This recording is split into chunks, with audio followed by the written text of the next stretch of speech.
Hello friends, income tax के cases की series में आज जो केस हम लोग डिस्कस करेंगे उस केस का नाम है commissioner of income tax international taxation versus Brandix Mauritius holdings limited.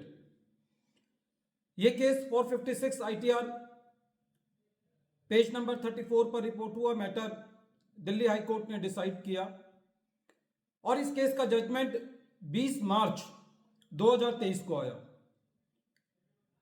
Friends, जैसा कि हम जानते हैं कि इनकम टैक्स के प्रोविजंस जरूरत से ज्यादा कॉम्प्लेक्स हैं। ये प्रोविजंस खाली असेसी के लिए कॉम्प्लेक्स नहीं है, बल्कि ये प्रोविजंस इनकम टैक्स ऑफिसर्स के लिए या इनकम टैक्स अथॉरिटी के लिए भी उतने ही कॉम्प्लेक्स हैं। और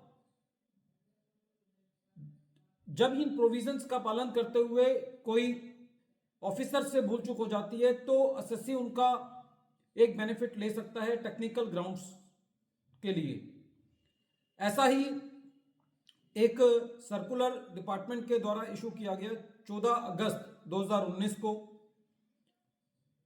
इस सर्कुलर में डिपार्टमेंट के द्वारा जो नोटिसेस इशू किए जाते हैं, जो इंटरनल अप्रूवल्स दी जाती हैं, जो समन्स इशू किए जाते हैं और जो असेसमेंट ऑर्डर्स इशू किए जाते हैं, उन सब के लिए एक रिक्वायरमेंट डाली गई सर्कुलर 14 अगस्त 2019 के द्वारा, जिसके अंदर ये कहा गया कि ये ऑडिट ट्रेल के लिए ये जरूरी है कि डिपार्टमेंट कोई भी नोटिस, ऑर्डर, समन्स जो कि इस सर्कुलर में दिए हुए हैं उनको यदि जारी करता है तो उसके अंदर एक डॉक्यूमेंट आइडेंटिफिकेशन नंबर होना चाहिए। और इस बात को कहा गया उस सर्कुलर के अंदर कि यदि किसी ऑर्डर के अंदर डिन नंबर नहीं है तो वो ऑर्डर नल एंड वाइड माना जाएगा, नॉनेस्ट माना जाएगा। उस सर्कुलर के अंदर इस बात का भी जिक्र है कि यदि किसी वजह से ऑफिसर को ऑर्डर इशू करना पड़ता है या समन्स इशू करने पड़ते हैं और वो उस डॉक्यूमेंट में डिन नंबर नहीं डाल पा रहा, सपोज करो कोई टेक्निकल दिक्कत है जिससे डिन नंबर नहीं जनरेट हो पा रहा, तो ये उस ऑफिसर की जिम्मेदारी है कि वो उस ऑर्डर को या नोटिस को इशू करते वक्त ये बताए कि मैं इस ऑर्डर के अंदर ये डिन नंबर नहीं डाल पा रहा हूं और इसके अंदर ये टेक्निकल दिक्कत है और ये डिन नंबर मैनुअली जनरेट कर दिया जाएगा बाद में। लेकिन ये बॉडी ऑफ द ऑर्डर के अंदर मेंशन होना चाहिए कि असेसिंग ऑफिसर ने इस ऑर्डर के अंदर डिन नंबर क्यों नहीं डाला। यदि इतनी रिक्वायरमेंट को असेसिंग ऑफिसर पूरा नहीं करता, असेसिंग अथॉरिटी पूरा नहीं करती, तो वो नोटिस, वो समन्स, वो ऑर्डर जो है वो नल एंड वाइड हो जाएगा। इसके अंदर एक चीज और ये है कि जो काफी सारे डिसीजंस आए हैं,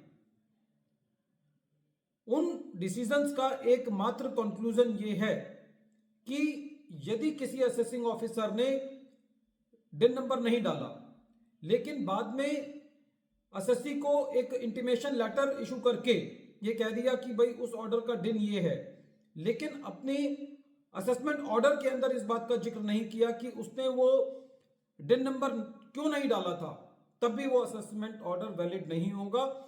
और कोर्ट के डिसीजंस का जो निष्कर्ष है वो ये है कि ये जो त्रुटि है डिन नंबर ना डालने की, इसको सेक्शन 292B भी कवर नहीं करता।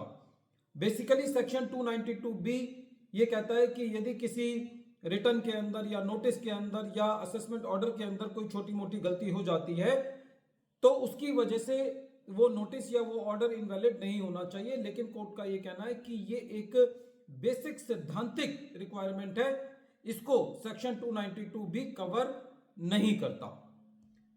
फ्रेंड्स, क्योंकि ये सर्कुलर 14 अगस्त 2019 को आया था, ये उन ऑर्डर्स के लिए एप्लीकेबल है जो उसके बाद इशू किए गए, तो जो इमीडिएट सर्कुलर के बाद जो ऑर्डर्स आए 2019 में या 2020 में, उनके अंदर ये काफी गलती डिपार्टमेंट से हुई है और कोविड के टाइम में भी ये काफी गलती डिपार्टमेंट से हुई है। तो जो भी आपके असेसमेंट ऑर्डर्स हैं उनको देख लें कि उनके ऊपर डिन नंबर है या नहीं, जो अप्रूविंग अथॉरिटीज ने अप्रूवल दिए हैं असेसमेंट ऑर्डर्स को पास करने के लिए उनमें डिन नंबर है या नहीं।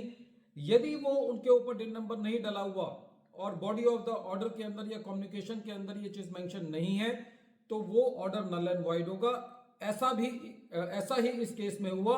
इस केस के अंदर जो असेसमेंट ऑर्डर इशू किया गया उसके अंदर डिन नंबर नहीं था। एसएससी का मैटर अपील में था। दिल्ली आईटीएटी पहले ही एसएससी को रिलीफ दे चुकी थी और दिल्ली हाईकोर्ट के पास जब ये मैटर गया तो दिल्ली हाईकोर्ट ने भी यही कहा कि जो आईटीएटी ने डिसीजन दिया है कि ये ऑर्डर नल एंड वॉइड है वो ठीक है। एक और इसमें बात यह है कि जो हमारे फाइनेंस मिनिस्टर हैं उन्होंने भी अपनी स्पीच में ये कहा था कि यदि आपको कोई नोटिस या कोई ऑर्डर ऐसा मिलता है जिसमें डिन नंबर नहीं है तो आप उस ऑर्डर को डस्टबिन में डाल सकते हैं। तो मैसेज बिल्कुल क्लियर है कि ऑडिट ट्रेल को मेंटेन करने के लिए यह जरूरी था, सर्कुलर का पालन होना चाहिए। यदि कोई ऑर्डर बिना डिन के इशू किया गया है तो वो नल एंड वॉइड होगा। वीडियो के अंत में एक बार फिर मैं केस का नाम रिपीट कर रहा हूं। केस का नाम है commissioner of income tax international taxation versus Brandix Mauritius holdings limited. ये केस 456 आईटीआर पेज नंबर 34 पर रिपोर्ट हुआ। मैटर दिल्ली हाई कोर्ट ने डिसाइड किया और इस केस का जजमेंट 20 मार्च 2023 को आया। Thank you friends.